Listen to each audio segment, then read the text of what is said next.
कुछ समय पहले मैंने अपना खेत बेचकर एक व्यापार शुरू किया था। व्यापार बर्बाद हो गया और मेरा धन भी डूब गया। मेरे ऊपर कुछ साहूकारों का कर्ज भी हो गया। सबसे पहले उन साहूकारों का कर्ज चुकाऊंगा और फिर गरीबों की मदद करूंगा।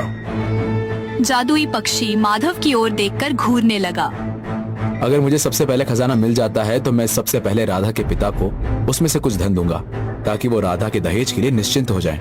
और फिर उसके बाद अपने मित्र का कर्ज चुकाऊंगा जो साहूकारों से उसने ले रखा है। और फिर उसके बाद वो सारा खजाना मैं उन गरीबों में बांट दूंगा जो जमींदार के कर्ज के तले दबे हुए हैं। तो क्या तुम उस खजाने से कुछ नहीं लोगे? नहीं, मैं एक मेहनती इंसान हूँ। मेहनत करके अपने खेत में हल चलाता हूँ। मुझे मेहनत से ही 2 वक्त की रोटी मिल जाती है। मेरे लिए इतना ही काफी है। यह सुनकर जादुई पक्षी खुश हो गया और राधा और अशोक की ओर देखकर बोला, तुम दोनों ने सबसे पहले अपने लिए मांगा। तुम दोनों ने सबसे पहली प्राथमिकता अपने लिए रखी, इसलिए तुम्हारा उत्तर गलत था। मगर तुम्हारे मित्र माधव ने पहली प्राथमिकता तुम दोनों के लिए रखी और दूसरी प्राथमिकता गरीबों के लिए रखी। उसने अपने लिए कुछ नहीं मांगा। माधव ही खजाने का असली वारिस है। जो दूसरों के लिए जीता है वही सच्चा इंसान होता है। तुम अपने दोस्त की वजह से बच गए। इतना कहकर वह जादुई पक्षी गायब हो गया। तुमने तो कमाल कर दिया मेरे मित्र। लेकिन अब कमाल करने की बारी तुम्हारी है। नक्शा तुम्हारे पास है, बताओ वो खजाना कहाँ है? अशोक ने सबको अपने साथ आने के लिए कहा। कुछ ही देर में वह तीनों महल के जर्जर हो चुके एक कक्ष के अंदर खड़े हुए थे। उस कक्ष के फर्श पर लकड़ी का दरवाजा था। माधव ने दरवाजे को खोल दिया। नीचे सीढ़ियां बनी हुई थी। नक्शे के मुताबिक खजाना तहखाने में है। माधव ने तुरंत एक पुरानी मशाल को उठाकर जला लिया और जलती हुई मशाल लिए राधा के साथ नीचे उतर गया।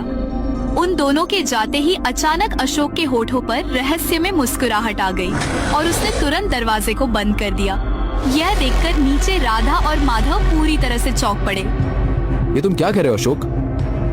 मूर्ख, तुम और राधा इसी तहखाने में रहकर हमेशा के लिए खत्म हो जाओगे और मैं और जमींदार खजाने को लेकर ऐश करेंगे। यह सुनकर राधा और अशोक बुरी तरह से चौंक पड़े। क्या कहना चाहते हो तुम?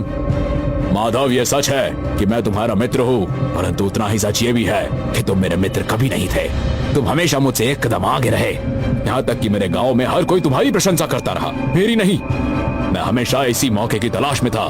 तभी वहाँ पर जमींदार पहुँचा और अशोक की ओर देखकर मुस्कुराता हुआ बोला, लगता है तुमने अपने दोनों मित्रों को तहखाने में बंद कर दिया। हाँ। इतना कहकर जमींदार अशोक से बोला, माधव, अशोक मेरा खास आदमी है। ये मेरे लिए ही काम करता है। उसने तो तुमसे मित्रता करके अच्छाई का नकाब ओढ़ रखा था।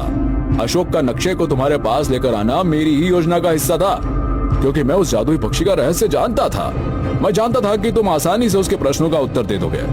इतना कहकर जमींदार अशोक से बोला, अशोक, खजाना दूसरे कक्ष में है, हम वही चलते हैं। अशोक और जमींदार दूसरे कक्ष में चले गए। इधर माधव मशाल लेकर राधा के साथ तहखाने के अंदर उतर आया। राधा उदास होकर माधव से बोली, लगता है अब हम यहाँ से कभी बाहर नहीं निकल पाएंगे। तुम्हारा मित्र तो बहुत बड़ा धोखेबाज निकला। राधा, भगवान पर भरोसा रखो। तभी माधव की नजर एक बक्से पर पड़ी। राधा, वो देखो, सामने एक बक्सा है। माधव तुरंत उस बक्से के पास चला गया। जैसे ही उसने बक्सा खोला, राधा, इस बक्से के अंदर तो खजाना है। इसके खोलते ही वहाँ रोशनी नजर आने लगी। इसका मतलब अशोक और जमींदार को वास्तव में नहीं पता था कि खजाना इसी तहखाने में है। चलो, हम इस बक्से को लेकर उस रोशनी की ओर चलते हैं। माधव और राधा ने उस बक्से को उठा लिया और उस रोशनी की ओर चल दिए। कुछ देर में वह रोशनी का पीछा करते करते तहखाने के बाहर निकल आए। सामने का दृश्य देखकर वह दोनों आश्चर्य में पड़ गए। वह दोनों इस तालाब के पास खड़े हुए थे जहाँ पर साधु मिले थे। साधु रहस्यमय अंदाज में अशोक और राधा की ओर देखकर मुस्कुराने लगा। साधु माधव से बोला, मैंने कहा था ना, मैं तुम्हें यही मिलूंगा। साधु महाराज, ये सब का क्या रहस्य है?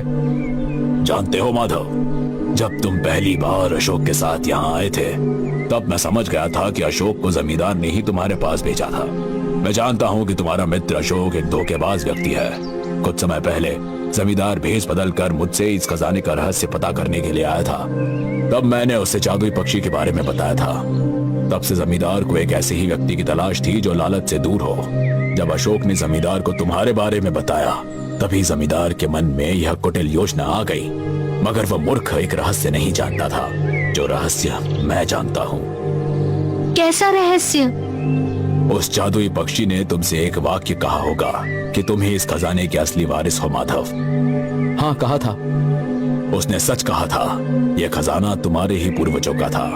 तुम्हारे ही पूर्वजों ने अपने जादू की शक्ति से उस जादुई पक्षी को बनाया था और उसे हर व्यक्ति से यही सवाल करने को कहा था, क्योंकि वो जानते थे कि उनकी ही पीढ़ियों में से कोई एक व्यक्ति आएगा जो उस जादुई पक्षी का सही उत्तर दे सकता है। तुम्हारे पूर्वजों ने बुरे लोगों से बचने के लिए ही उस खजाने को उस प्राचीन खंडरनुमा महल में छुपाया था। लेकिन साधु महाराज, जमींदार और अशोक कहाँ गए? वो महल के दूसरे कक्ष में उस खजाने की खोज में गए हैं, जहाँ पर उन्हें खजाना नहीं बल्कि वही जादुई पक्षी मिलेगा जो उन्हें अब तक पत्थर बना चुका होगा, क्योंकि वो नक्शे के मुताबिक चल रहे थे। नक्शे के मुताबिक खजाना दूसरे कक्ष में है। सच तो ये था कि खजाना तहखाने में था, जो तुम्हारा मित्र नहीं समझ पाया और उसने तुम्हें और राधा को मरने के लिए उस तहखाने में बंद कर दिया। गांव वालों को जमींदार से मुक्ति मिल चुकी है। अगर तुम्हें विश्वास नहीं होता तो जाकर एक बार तुम स्वयं अपनी आंखों से देख लो। साधु के कहने पर राधा और माधव खंडहर के अंदर जब दूसरे कक्ष में गए तो उन्होंने देखा कि जमींदार और उसका मित्र अशोक पत्थर के बन चुके थे। माधव आंखों में आंसू लिया हुआ अपने मित्र की ओर देखकर बोला, काश तुम धोखेबाज ना होते तो आज हम दोनों साथ होते। राधा और माधव खजाना लेकर अपने